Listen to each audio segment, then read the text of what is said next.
Yo, welcome back to another video in my YouTube channel, and again, this is Simon. Today, nandito nga po pala tayo muli para pag-usapan na naman natin ang isang ginagamit ni Alexinho na sound. Ang sucker punch.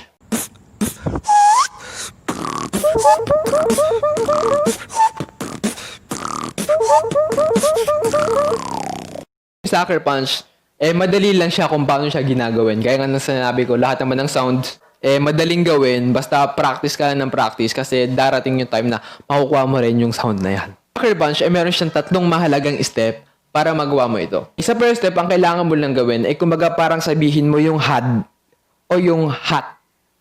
Had or hat. Kasama sa first step, ang kailangan mong gawin, kumbaga parang tigasan mo yung pagkakasabi mo ng had or nung hat. Had, had, had, had, had, hat, had, hat.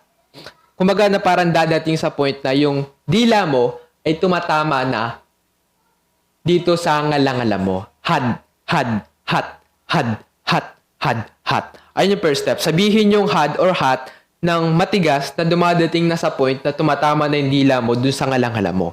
Sa second step, di ba ginagawa mo na yung first step na had or hat ng matigas na dumatama na yung dila mo dun sa roof of your mouth. Dito sa second step na to, ang kailangan mong gawin ay tanggalin yung vocalization. Kumbaga parang ang matitira na lang ay ang pagtama ng dila mo doon sa ngalangala mo.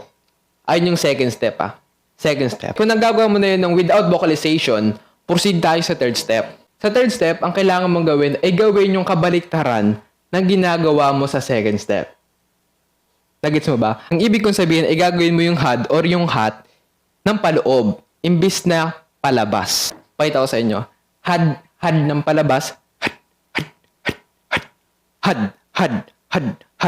Without vocalization.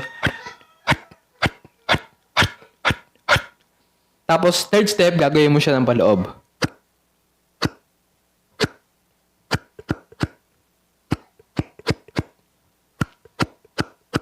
Okay, ganyan lang kadali kung paano ginagawa yung sucker punch. Sundan na lang yung step na itinuro ko sa inyo kanina. First step, sabihin yung had or hat ng matigas hanggang sa umabot na sa point na tumatama na yung dila mo doon sa roof of your mouth.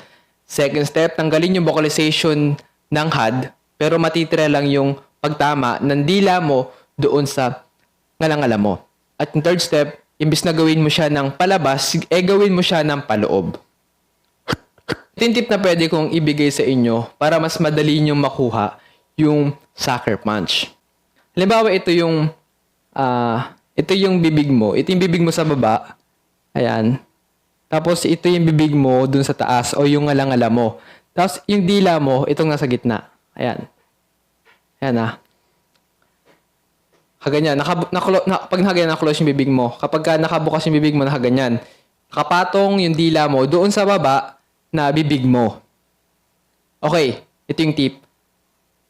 Ang kailangan mong gawin para madali mo siya makuha, ilagay mo ng ganyan. Huwag mong idikit dito sa baba. Huwag mong idikit sa baba ng bibig mo.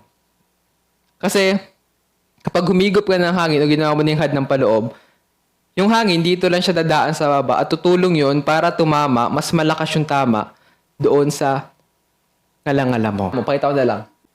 Hindi siya nakadikit doon sa baba kong bibig. Hindi siya nakaganto. Kundi nandun siya sa gitna sa pagitan ng ngalangala at sa baba kong bibig.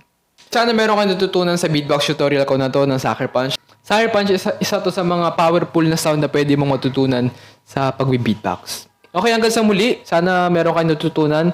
Like this video, share this video, comment down below kung anong gusto nyong ituro ko. Tapos, pag-react natin na video. Siyempre, huwag nyo kalimutan mag-subscribe. Tapos, i-click nyo na rin yung notification bell para updated kayo sa mga videos na i-upload ko.